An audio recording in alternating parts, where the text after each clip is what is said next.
Hey there, y'all. Well, it is now June and it is hot here in Texas. I think the temperatures have been in the 80s lately, but it feels like 90s, and I think we're supposed to be breaking into the triple digits here in the next week or so. I wanted today to mention that I don't really think it made much of a difference for the Vitex Tree experiment. If you saw a video last fall, I don't know, months and months ago, I had cut the spent blooms. Basically, once it flowers, then it goes to seed and it just kind of holds those seed pods still in a spire-like position, like what you see those flowers. And I cut them off of this half of the tree, but over here I left them to see if there was any difference in the amount of blooms. And honestly, y'all, I'm not seeing a whole lot of difference. Mostly what I'm seeing is the limbs that were left that had the seeds, essentially the seeds fell off and the limbs died. And so at this point, I mean, unless I just feel like wasting some time, I probably won't worry too much about cutting off those spent blooms or the those round ball seed pods. And I'll try to link the video here with this one so you can easily go back to the other to see kind of what I'm talking about. But the Vitex is blooming like crazy, both of them.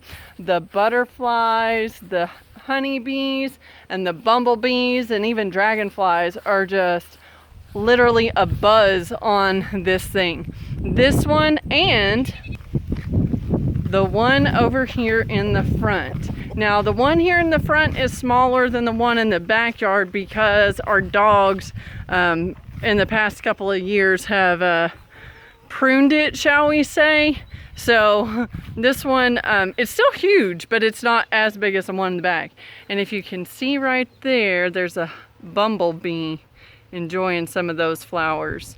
So I am super excited, and it's good to know that the bush can, or the tree can abundantly produce flowers without me having to go through all that extra work of trying to cut off those seed pods after the fall bloom. It'll bloom once in the spring, and then it blooms again pretty much just like this in the fall here in our Texas location. And I think we're zone 8B, so or something around there, to give you an idea of our climate conditions.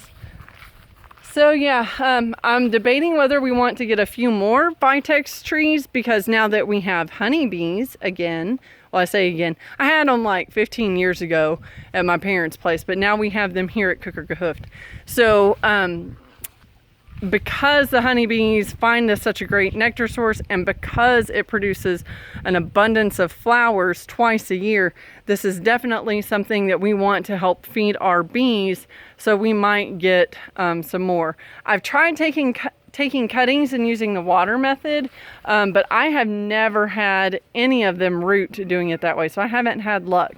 I did try a rooting experiment with this one in the back, but honestly this has been like 2 years in the making, and as of last fall I don't think it had rooted. Now you can see these plants here are coming up vertically from the horizontal branch that's right down in there, but I don't know that this branch has rooted.